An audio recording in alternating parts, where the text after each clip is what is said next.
मसीह यीशु के ज़िंदा जलाली और बाबरकत नाम में आप सबकी सलामती हो। आज हम खुदा के ज़िंदा कलाम में से देखेंगे कि क्या बदरूहों के सरदार की मदद से या जो चिल्ला करने वाले हैं वो क्या बदरूहों को निकाल सकते हैं। तो हम खुदा के ज़िंदा कलाम में से देखेंगे मत्ती की मार्फत से अंजील उसका 12वां बाब और उसकी 24 आयत से 26 आयत तक। यहाँ से इस तरह से हम पढ़ेंगे। फरीसियों ने सुनकर कहा कि ये बदरूहों के सरदार बल्ज़बूल की मदद के बगैर बदरूहों को नहीं निकालता। उसने उनके ख्यालों को जानकर उनसे कहा, जिस बादशाही में फूट पड़ती है वो वीरान हो जाती है और जिस शहर या घर में फूट पड़ती है वो कायम ना रहेगा। और अगर शैतान ही शैतान को निकाला तो वो आप अपना मुखालिफ हो गया। आमीन। तो आज हम इस कलाम से देखेंगे कि क्या शैतान के वसीला से शैतान को यानी कि बदरूहों को निकाला जा सकता है। तो तालीम बिल्कुल वाज़िया है कि ऐसा बिल्कुल नामुमकिन है कि अबलीस को उसके घर से निकाले। और मसीह यीशु इस बात को जो है वो बड़े ज़बरदस्त तरीके से बयान करते हैं।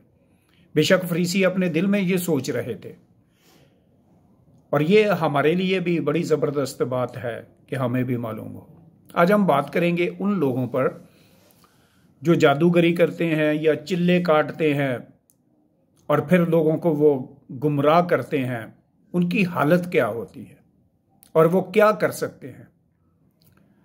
हमने अक्सर देखा होगा कि जो नजूमी और जिनके पास लोग जाते हैं कि उनके बिगड़े हुए कोई काम वो संवार दे, तो हरगिज़ ऐसा नहीं होता कि वो बदरूहों को निकाल दें या उनको कुछ वो ऐसी उम्मीद दे सकें कि वो उस उम्मीद से उनको कोई अच्छाई मिले। बाज़ औक़ात ऐसा होता है कि कुछ वक्ती फ़ायदा लोगों को हो जाता है और वो होता है उनकी अपनी सोच के मुताबिक। लोग उनको जो भेजने वाले होते हैं ऐसे लोगों के पास, वो उनके ईमान को इतना पुख्ता करके भेजते हैं कि वो बहुत पहुंचा हुआ इंसान है और वो सब कुछ मालूम कर लेता है। और उस बेस पर उनको कुछ वक्त के लिए ऐसा महसूस होने लगता है, ऐसा लगने लगता है कि उनका काम जो है वो हो चुका है, लेकिन चंद ही दिनों में वो फिर से और ज्यादा अजियत में चले जाते हैं। सबब क्या है? सबब यही है जो मसीह यीशु हमें फरमा रहे हैं कि अगर अबलीस ही अबलीस का दुश्मन हो जाए तो उसकी बादशाहत कैसे कायम रहेगी। और फिर चिल्ले वाले करते क्या है? चिल्ले वाले करते ये हैं कि वो एक वक्त एक मुद्दत ठहराते हैं कि वो अबलीस के साथ कमिटमेंट करें, बदरूहों के साथ या जिन्नात के साथ वो कमिटमेंट कर लेते हैं। और कमिटमेंट करने के साथ होता क्या है कि वो उनसे जब अहदो पमा करते हैं तो उसमें ये लाजमी होता है कि हम आपके लिए काम करेंगे और आप हमारे लिए काम करेंगे। ये दो तरफी मुआहदा होता है अबलीस के साथ भी, चिल्ले करने वालों का। और जब ये मुआहदा कर लेते हैं तो उस मुआहदे में ये भी शर्त होती है कि वो हमेशा इसी घर में रहेंगे। वो बदरूहें, वो जिन्नात, वो उसी घर में रहेंगे।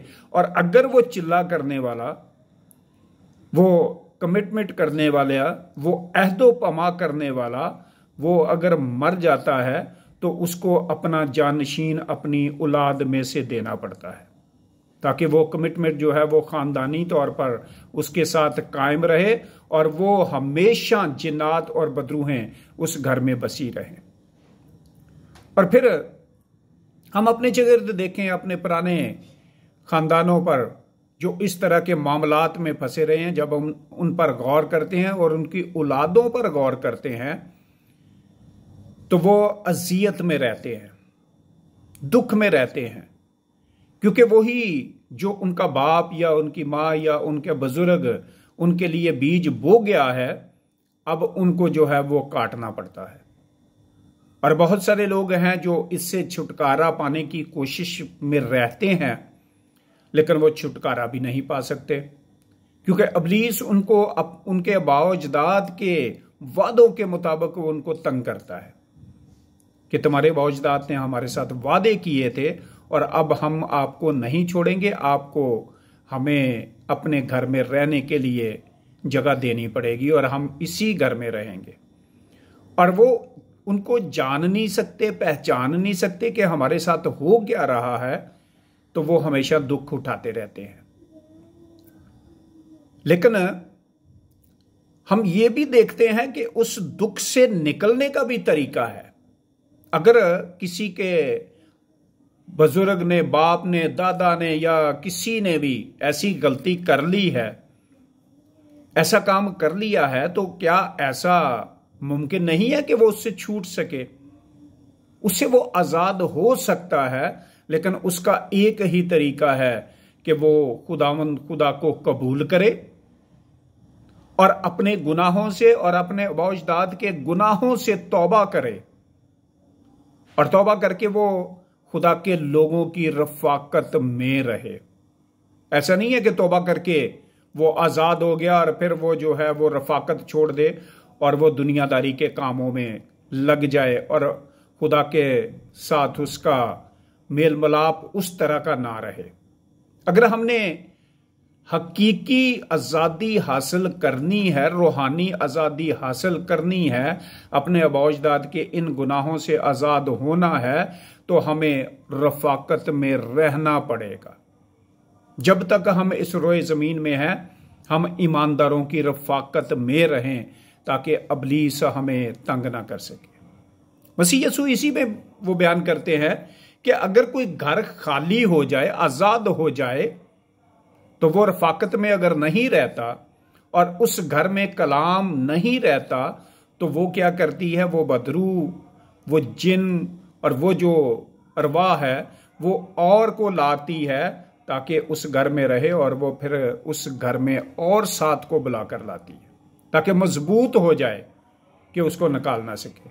हम इसी मामला में अमाल की किताब में 19वें बाब में भी देखते हैं कि वहां पर पौलुस रसूल के साथ एक वाकया पेश आता है, और जब वो वहां पर जो है वो उनके लोगों को शफा देता है, बदरूहों को निकालता है, तो वहां के जादूगर जो थे, क्योंकि जादूगर हमेशा जो है वो बदरूह को निकाल नहीं सकते, वो क्या करते हैं कि हमेशा बदरूहों को लाकर लोगों का नुकसान तो कर सकते हैं, लोगों के अंदर बदरूहों को मुसल्लत तो कर सकते हैं, लेकिन वो निकाल नहीं सकते। जब आकर पौलुस रसूल ने उन लोगों को आजाद करना शुरू किया, तो उनके कारोबार जब ठप होने लगे तो उन्होंने तौबा कर ली।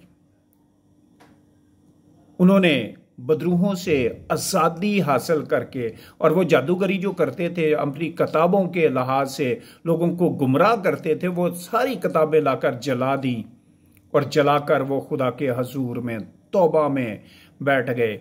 और फिर उनकी रफाकत जो है वो पौलुस रसूल और उसके शागिर्दों से नहीं ख़त्म हुई, और वही कलीसिया के अच्छे लोग बने और कलीसिया के रहनुमा भी उनमें से हुए और कलीसिया के साथ वो काम करते रहे और खुदा ने उनको आज़ाद कर दिया।